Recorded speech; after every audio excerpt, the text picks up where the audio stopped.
আমাদের যে সাহেব বিবি গোলামের বাক্স আছে ওইটাতে যেমন করে কিছু সাজায়, সরকারি বাক্স কম বেশি সবসময় সেটা হয়। সেরকম থাকে। তার কারণ স্বাধীনতার পর থেকে আজ পর্যন্ত কোনো সরকারের আমলে আমরা এরকম কোনো অবস্থা দেখি নাই যে সত্য কথাটা সত্য হিসাবে বলি। Normally there is grey area between black and white. চুল সাদা হওয়ার আগে একটু ধূসর হয়ে সিগন্যাল দেয়, but there is no grey area between truth and falsehood. কিন্তু সেটা আমরা ওভারকাম করতে পারি না। প্রত্যেকটা সরকারের, সেটা রাজনৈতিক সরকার হোক কিংবা সামরিক সরকার হোক কিংবা জোর করে যেভাবে এসে হয় সেগুলো হোক, সবাই যেন মনে করে পুরো সত্যটা বললে অসুবিধা হয়। আমি মনে করি লুকানোর কিছু নেই, সত্যটা বলা ভালো। নেতৃত্ব গুণে আমাদের এখানে যেটা নাই সেটার জন্য আমরা কষ্ট পাই। যেমন সংকট হতেই পারে। আমি সাউথ কোরিয়াতে একবার তাদের 70s শেষের দিকে, সম্ভবত 78-79 দিকে তাদের বা 80 দিকে চাল উৎপাদন কম হয়েছিল। আচ্ছা। From the patriotic sense of value তাদের নেতা তখন পার্ক চুন হি প্রেসিডেন্ট ছিলেন, তারপরে তো চুন দো হোয়ান আসলেন। তারা চাল আমদানি করবে না, আচ্ছা। তাদের নিজস্ব ফরেন টাকা খরচ হবে। জাস্ট প্রেসিডেন্ট ন্যাশনাল টেলিভিশন মিডিয়াতে বলল যে পরবর্তী নির্দেশ না দেওয়া পর্যন্ত কোরিয়ানরা 2 বেলা ভাত খাবে না, 1 বেলা ভাত খাবে, আর অন্যগুলো অন্যান্য খাবার খাবে। But this restriction was not impose for the foreigners.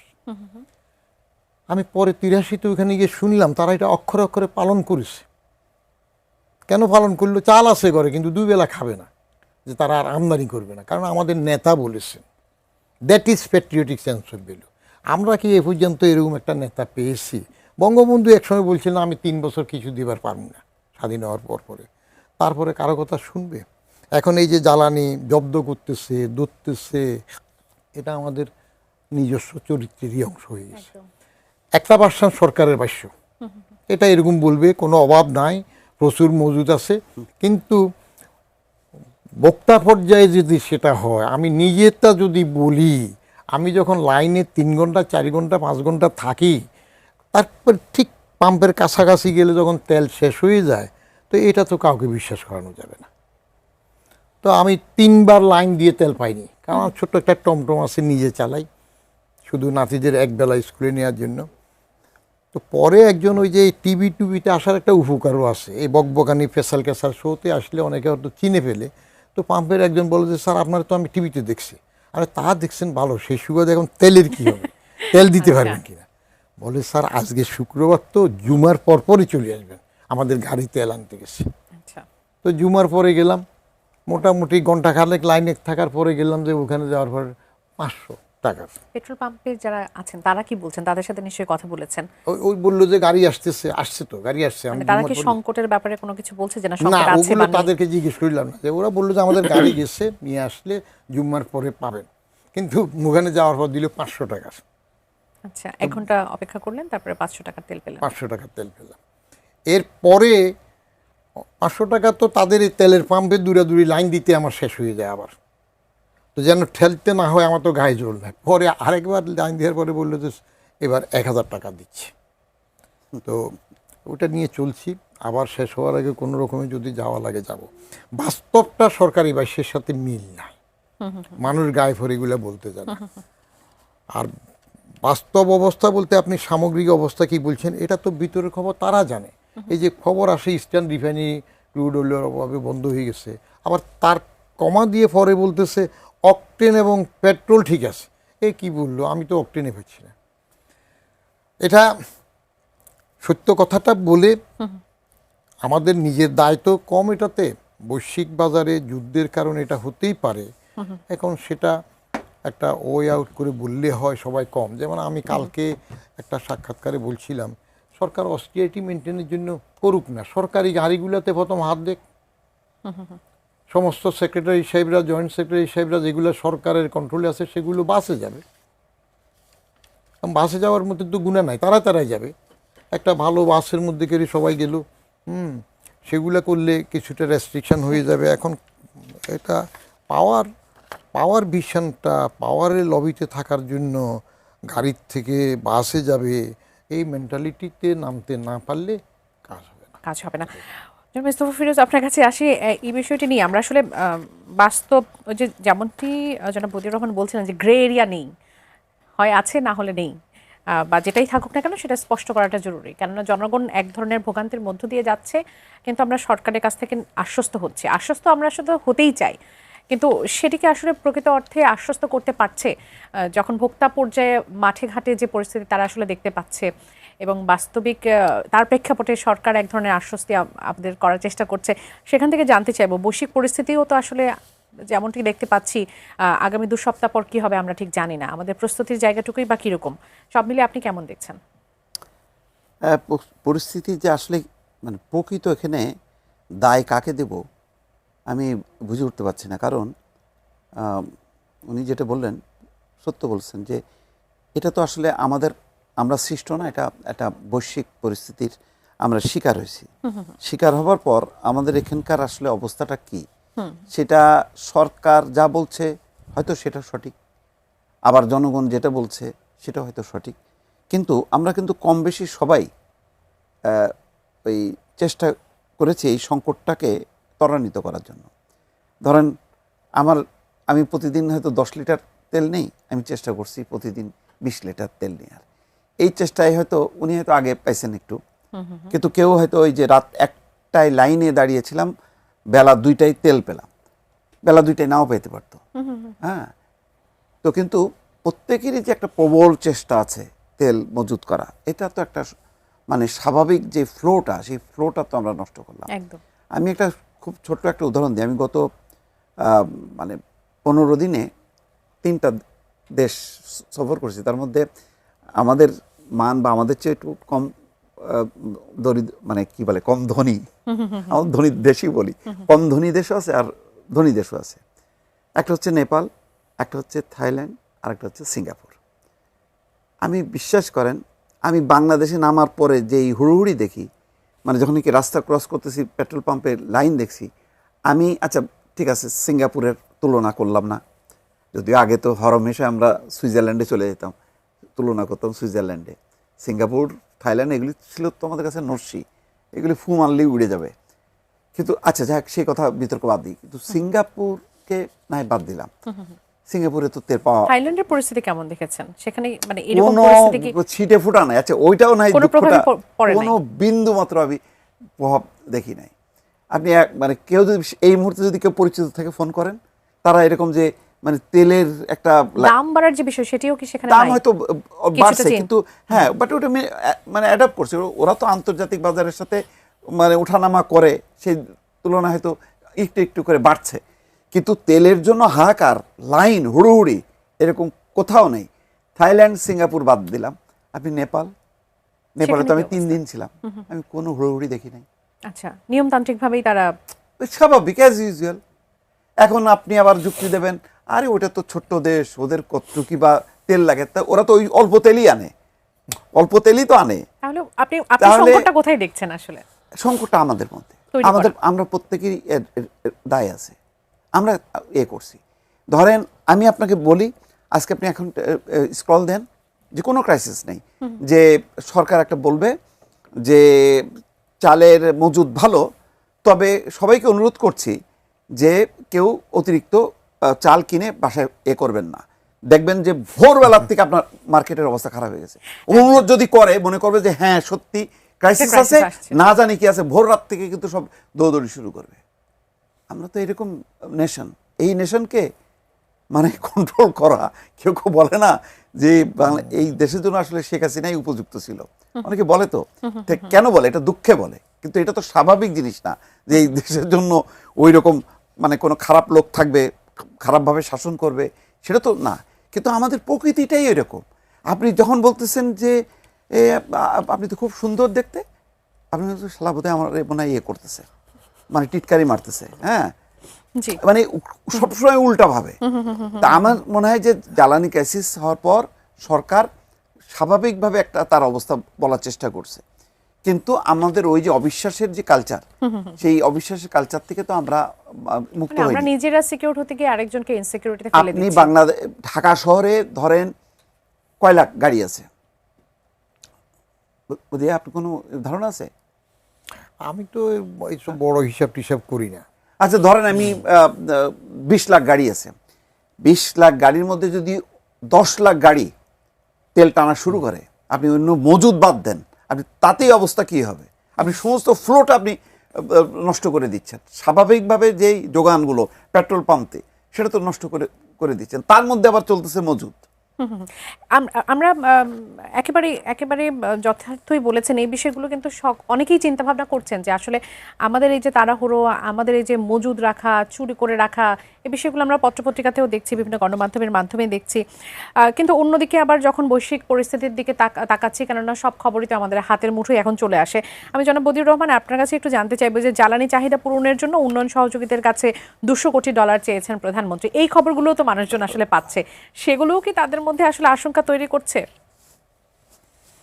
সরকার সবসময় জনগণকে আশ্বস্ত করার জন্য সরকারের ভাষায় পজিটিভ নিউজগুলো দিতে চায়, কিন্তু এই পজিটিভ নিউজটার রিয়েকশন কেমন হয়, যেমন মোস্তফা ফিরোজ বলল যে চাল মজুদ করবেন না, এটা বললে আমাদের মধ্যে একটা রিয়েকশন হয়, ও সরকার বলেছে তাহলে ডাল মে কুছ কালা, আসলে বোধহয় ভিতরে নাই, শুরু হয়ে যাবে হুলস্থুল। এখন আমাদের শ্রেণী চরিত্র, জাতীয় চরিত্রটা এমন হয় নাই এখনো, এটা রাজনৈতিক নেতৃত্বের বিকাশের জন্য হয় নাই প্রথমত, তারপরে কালচারালি তো আমরা ওইভাবে ঘুরে উঠছি যে নাই তো নেব না, আমার ব্যক্তিগতভাবে কোনো অভাব নাই, কোনো চাহিদা নেই। আচ্ছা নাই তো কি হলো, নাই মানে তো কেউই পাচ্ছে না, আহা এমনটা না থাক শুধু না, আমি কেউ পারলেও পাক বিপর্যস্ত না, আমি হচ্ছি। না পারলে অসুবিধা কি, সয়াবিন নাই তো কি হইলো, সরিষা খাবো, সরিষা নাই তো তেল ছাড়া খাবো, অভ্যস্ত হইলেই তো হইলো, একভাবে চললেই তো হলো। তো চলার অভ্যাসটা থাকতে হয়। যেমন আমাকে একজন বলতেছিল যে আপনারা বড় পদে ছিলেন, আপনি বলতেছেন বাসে যাওয়া, সচিবরা কি বাসে যাবে? আমাদের সিস্টেম যদি এলাও করে যাবে না কেন? কারণ বাইরে তো যাচ্ছি, আমরা লাইন ধরে বিদেশে গেলে বড় বড় সাহেবরা সবাই একসাথে বাসে গেলাম না, তো সেখানে যেতে পারলে এখানে কেন পাই না? আবার বিদেশে গেলে তো আমরা করিতকর্মা হয়ে যায়, সেখানে সবটা মেনে চলে, এখানে চলবো না কেন? অর্থাৎ সিস্টেমটা স্ট্রং না বলেই আমরা সিস্টেমটা স্ট্রং নয়। আর যেটা অবিশ্বাসের কথা যেটা উঠল, যে আমরা কাউকে মানতে চাই না, আমরা ভোট দেই, সরকার গঠন করি, কিন্তু পরে সরকারকেও আমরা মানতে চাই না, দৌড় ধরি, কথায় কথায় যত পারি খুঁত দৌড়াতে আমরা ব্যস্ত থাকি।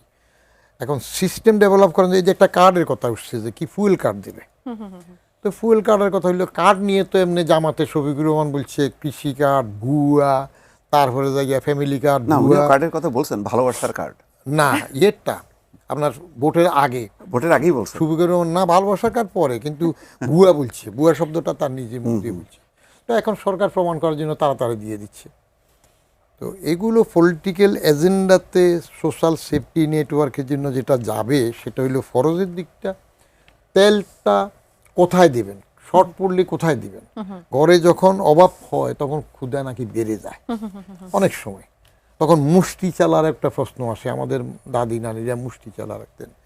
তো এখানে তো লুটপাট হচ্ছে বেশি, যেগুলা খবর জায়গায় পথে তেলের গাড়ির থেকে দোকানে তেল দিয়ে যাচ্ছে, অমুক যায় এত লিটার, আজকেও একটা দেখলাম কোথায় জব্দ করতেছে, তারপরে বাড়ির পুকুরের মতো ট্যাঙ্ক করে সেখানে তেল জমাচ্ছে।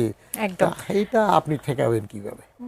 মিস্টার ফিরোজ ভাই, আপনি বলছিলেন যে আপনি 3টা দেশ থেকে ঘুরে এসেছেন, এবং বাংলাদেশের যে কোনো ক্রাইসিসেই আমরা যে একটা ফলাফলে গিয়ে পৌঁছতে পারি সেটা হচ্ছে যে আমাদের সিস্টেমের একটা ক্রাইসিস আছে, যেই সিস্টেমেটিক ওয়েতে আমরা আসলে চলতে পারি না, বিশেষ করে আমরা নাগরিকরা। আমাদের যতগুলো ক্রাইসিস আছে সব জায়গাতেই এই সংকটটা আছে। আপনার কি মনে হয় যে আমরা তো সবসময় তুলনা করি যে একটা সময় মালয়েশিয়া বাংলাদেশের মতো ছিল, আজকে মালয়েশিয়া কোথায় গিয়ে পৌঁছে গেছে, আমাদের কাতারের দেশগুলো কোথায় গিয়ে পৌঁছে, আমরা কেন সিস্টেমগুলো আসলে তৈরি করতে পারি না?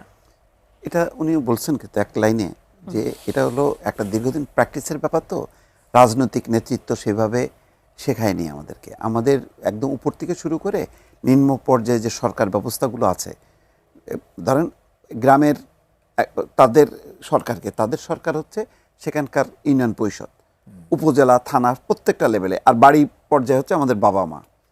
তো আমরা তো ঘরের থেকেই দেখি বিশৃঙ্খলা, হ্যাঁ, তো সেখান থেকে বাইরে আসি, সেখানেও বিশৃঙ্খলা দেখি। কোনো জায়গায় তো আমরা কোনো সিস্টেমের মধ্যে আনার জন্য মানে সিনিয়রদেরকে বা মুরব্বীদের যে চেষ্টাটা, সেই চেষ্টাটা তো মানে আমরা করি না। না করতে করতে একটা জাতি, আপনি চিন্তা করেন, আপনি তো শুধু 52-53 বছর বললে হবে না, আমাদের তো আরও আগের এতে পিছনে যদি যান, ওই শুরু থেকেই আমাদের যে অনিয়ম হইতে হইতে এটা মজ্জাগত হয়ে গেছে। তো এটা তো বড় চ্যালেঞ্জ, এটা রাজনৈতিক সামাজিক চ্যালেঞ্জ এবং প্রত্যেকটা মানুষের চ্যালেঞ্জ যে আপনি কোনো কোনো ক্ষেত্রে ধরেন সে ঘরে শিক্ষাটা পাচ্ছে ঠিক মতন, কিন্তু বাইরে যে যখন কি দেখতেছে সেখানে সেই শিক্ষাটা অন্য নাই, প্রতিযোগিতায় পড়ে তখন যাচ্ছে। কিন্তু আর ওই ঘরের শিক্ষাটা আবার অফ হয়ে যাচ্ছে, ওই শিক্ষাটা সে ধারণ করতেছে। খারাপ জিনিসটা তো মানুষ তাড়াতাড়ি ধারণ করে বেশি, ভালো জিনিসটা কম ধারণ করতে চায়। তো এইটা আমরা এই আমাদের লিডারশিপ, আমাদের অভিভাবক সবারই একটা সম্মিলিত ব্যর্থতার কারণে আমরা এই সিস্টেমের মধ্যে আনিনি। আমরা ধরেন ক্রাইসিস, আমি তো বললাম তো যে তাহলে কি আমি ধরে নেব যে নেপাল আমাদের চেয়ে ধনী দেশ, মানে সিঙ্গাপুর ব্যাংককের মতো? কই, আমি তো 3 দিনের একদিন হুড়ুড়ি দেখলাম না। আমি তো কিন্তু তারা নিয়মতান্ত্রিক। নিয়ম তো কোনো, আমি পেট্রোল নিয়ে জ্বালানি নিয়ে তো ওখানে সংকটটা আরো বেশি হওয়ার কথা। কই, আমি সেই সংকটের চিত্রটা তো আমি রাস্তাঘাটে দেখলাম নেপাল তো না। পুরোপুরি নির্ভরশীল অন্য হ্যাঁ, দেশের কোনো উপর। পেট্রোল লম্বা লাইন, ওই রকম এই মাথা থেকে ওই মাথা। আপনি দেখেন মেইন, আপনি বিমানবন্দর এলাকায় যেটা মেইন দেশি বিদেশিরা যাচ্ছে, কি অনেক লম্বা লাইন। কিসের ব্যাপার, কি লাইন? তেল নেওয়ার জন্য। তো এইটা তো সাধারণত একটা যুদ্ধ বিধ্বস্ত দেশে এই ধরনের ঘটনা ঘটে। এমনি স্বাভাবিক এতে দাম বাড়লো বললে সাথে সাথে পেট্রোল পাম্পে লাইন পড়ে যাবে, এটা তো মহা মুশকিল হবে। দুজন দর্শক আছে, তারাও আপনাদের সাথে কথা বলতে চাই। দর্শক স্বাগত জানাই। কে বলছেন, কোথা থেকে বলছেন, আপনার প্রশ্নটি করবেন। হ্যালো, আসসালামু আলাইকুম। জি, ওয়ালাইকুম সালাম, আপনাকে শুনতে পাচ্ছি। প্রশ্ন করুন। আমি রাজবাড়ী থেকে আব্দুল ওয়াহাব মন্ডল বলছিলাম। জি, আমার প্রশ্নটা হচ্ছে যে বিদ্যুৎ এবং জ্বালানি দুটোই আমাদের সংকট। আমি রাজবাড়ী জেলার অত্যন্ত গ্রাম অঞ্চলে বসবাস করি। এখানে প্রচুর এই যে আপনার ইয়ার করে দিছে, বা এই সরকার, বর্তমান সরকার প্রচুর ইয়ার করে দিছে। তার মধ্যে আমরা পিস রাখে এবার করছি, কিন্তু সেখানে বিদ্যুৎ নাই বলতে 3 ঘন্টা পরে 1 ঘন্টা বিদ্যুৎ থাকে, তারপরে বিদ্যুৎ থাকে না। আর আমাদের যে তেলের সংকট, আমরা এখন এখানে প্রচুর পাটের চাষ হয় এই রাজবাড়ী জেলায়, কিন্তু আমরা কোথাও কোনো জিজের পাচ্ছি না। এই যে ভোগান্তি, এটা কবে নিরসন হবে? এই সরকার বলছিল যে আমরা কৃষকদের কার্ড দেব, গ্রীষ্মের কার্ড দেব। এসব কার্ডের দরকার নাই, আমাদের তেল এবং এই বিদ্যুৎ, এই দুটোর দেওয়ার জন্য কি ব্যবস্থা করবেন আপনারা বলবেন কি? অসংখ্য ধন্যবাদ, আপনি থাকুন আমাদের সঙ্গে। আরো একজন দর্শক আছে, তার প্রশ্ন নিতে চাই। দর্শক স্বাগত জানাই। কে বলছেন, কোথা থেকে বলছেন, আপনার প্রশ্নটি করবেন। আসসালামু আলাইকুম। জি, ওয়ালাইকুম সালাম, শুনতে পাচ্ছি আপনাকে। আমি মুক্তার আলী বগুড়া থেকে বলছিলাম। জি, আপনার প্রশ্ন করবেন। আমি মোস্তফা ফিরোজ ভাইয়ের কাছে একটা প্রশ্ন করতে চাইছিলাম। দুটো প্রশ্ন আমার, আর দুটো প্রশ্ন হচ্ছে কি, 1 নম্বর প্রশ্ন হলো যেহেতু অর্থনৈতিক রাজনৈতিক একটা সংকট এবং এই দ্রব্যমূল্য ঊর্ধ্বগতির উপরে কথা বলবো। জি। আগামীতে এই যে কোরবানি আসতেছে, কিছুদিন পরে কোরবানিতে আমাদের দেখেন গরুর গোস্ত, আমরা এক সময় সব সরকারের টাইমে 30 টাকা কেজি গরুর গোস্ত খাচ্ছি, 30 টাকা কেজি, 40 টাকা কেজি। আর গরুর চামড়ার দাম ছিল 4 থেকে 5 হাজার টাকা। আর আজকে 800 টাকা কেজি গরুর গোস্ত, আর চামড়া ফেলে দেওয়া লাগে। এবারও কি চামড়া ফেলে দেওয়া লাগবে কিনা, এটা একটা প্রশ্ন। আর একটা প্রশ্ন হচ্ছে কি, এই যে কিছু সাংবাদিক আছে দেখলাম বিগত সরকারের বিপক্ষে কথা বলে আজকে প্রধানমন্ত্রীর উপদেষ্টা হয়ে গেছেন। এটা কি বিপক্ষে কথা বলার জন্য উপদেষ্টা নাকি দেশনীতিকের জন্য উপদেষ্টা, এটা আমার প্রশ্ন। আর আরো একজন দর্শক অপেক্ষা করছেন, তার প্রশ্ন একটু নিতে চাই। দর্শক স্বাগত জানাই। কে বলছেন, কোথা থেকে বলছেন, আপনার প্রশ্নটি করবেন। জি, আসসালামু আলাইকুম। আমার প্রশ্নটা জনাব বদিউর রহমান সাহেবের কাছে। জি। বর্তমান তেলের যে একটা সংকট কিংবা অগোছালো ভাবে না করে, এটাকে কি আপনার গাড়ির নাম্বার প্লেট উপর জোর এবং বেজোর, একদিন জোর একদিন বেজোর, আর সপ্তাহে একদিন আপনার ডে অফ, এরকম কোন একটা সিস্টেম করা যায় কিনা? যদি করা যায় একটু যদি বলেন। অসংখ্য ধন্যবাদ, থাকুন আমাদের সঙ্গে। আমরা একটু প্রথম দর্শকের কাছ যে প্রশ্ন ছিল সেটি নিয়ে একটু আসতে চাই। আব্দুল ওয়াহাব মন্ডল, তিনি প্রশ্ন করেছিলেন, তিনি যে এলাকায় থাকেন সেটা একেবারে গ্রামাঞ্চল। তিনি বলছেন সেখানে বিদ্যুতের সংকট আছে, জ্বালানির সংকট আছে। তিনি বলছেন যে তার এলাকায় প্রচুর পাটের চাষ হয়, সেখানে সম্ভবত পাটকলও আছে বা এই ধরনের কিছু একটা। সেখানে তিনি বলছিলেন যে বিদ্যুতের এই যে সংকট, সেখানে কৃষক কার্ড দেওয়া হচ্ছে, কিন্তু তারা মূলত আসলে বিদ্যুৎটা নিয়মিত চান, তারা চান জ্বালানির সংকট আসলে দূর হয়ে যাক। সেটা নিয়ে কথা বলবেন কিনা? না, এটা তো মাছ ধরার যে ট্রলারগুলো বসে আছে, মাছ ধরতে যেতে পারছে না সাগরে তেলের অভাবে, স্বাভাবিকভাবে কৃষিকাজেও একই অবস্থা তৈরি হয়েছে। এটা মানে আর যদি কিছুদিন কন্টিনিউ করে, এটা দেশের কৃষি অর্থনীতির উপর বিরাট একটা মানে বিপর্যয় হবে। এটার প্রভাব অনেক দূর, হয়তো আমরা এখনো বুঝতে পারতেছি না যে এটার সংকটের গভীরতা। কেউ কেউ অবশ্য বলেছেন যে জ্বালানি সংকটের যেই অবস্থাটা তৈরি হয়েছে এটা কাটতে সময় লাগবে। কিন্তু ওই যে যেটা হয় কি, ধরেন আপনি খুব সংগঠিতভাবে এটাকে মোকাবেলা করার মতন মানে আমাদের মেকানিজম নেই, আমাদের মানসিকতাটা নেই। এই একটা সমস্যাটা হলো এই। এবং সংকট আসলে তো সবাইকে মেনে নেওয়ার মন মানসিকতা নিয়ে একযোগে কাজ করা, ওইটার অভাব আমাদের এখানে। আর একজন দর্শক ছিলেন, তিনি মুক্তার আলী বগুড়া থেকে, তিনি প্রশ্ন করেছেন যে আমরা এরশাদের সময় 30 টাকা কেজি গরু মাংস খেয়েছি, কিন্তু আমরা চামড়া বিক্রি করতে পেরেছি, কিন্তু ইদানিং আমরা 800 টাকা কেজি গরু মাংস খেলেও চামড়া বিক্রি করতে পারছি না, ফেলে দিতে হচ্ছে। এবারের ঈদেও কি এরকম সংকট হতে পারে কিনা? এটা আগাম মন্তব্য করা ঠিক না। তো সংকটের আমাদের যেটা ধারাবাহিকতা দেখি, ধারাবাহিকতাটাই থাকে, ব্যতিক্রমটা হয় না। ভালো যদি হয় তাহলে অবশ্যই এটা ভালো, এবং এটা প্রশ্নটা করছে সংশ্লিষ্ট কর্তৃপক্ষ যদি আগের থেকে এটা নোটিশে এনে যদি ব্যবস্থা নেয় খুব ভালো হবে, কারণ এখনো যথেষ্ট হাতে সময় আছে। আরেকটা প্রশ্ন ছিল, এটা একান্ত এই আলোচ্য বিষয় না, গত সরকারের বিরোধিতা করে এখন কেউ আসছে, এটা কোনো সাংবাদিক কোনো সাংবাদিক তো সমস্যা কোথায়? না, বিরোধিতা করার জন্যই কি তারা পুরস্কৃত হয়েছেন কিনা এমন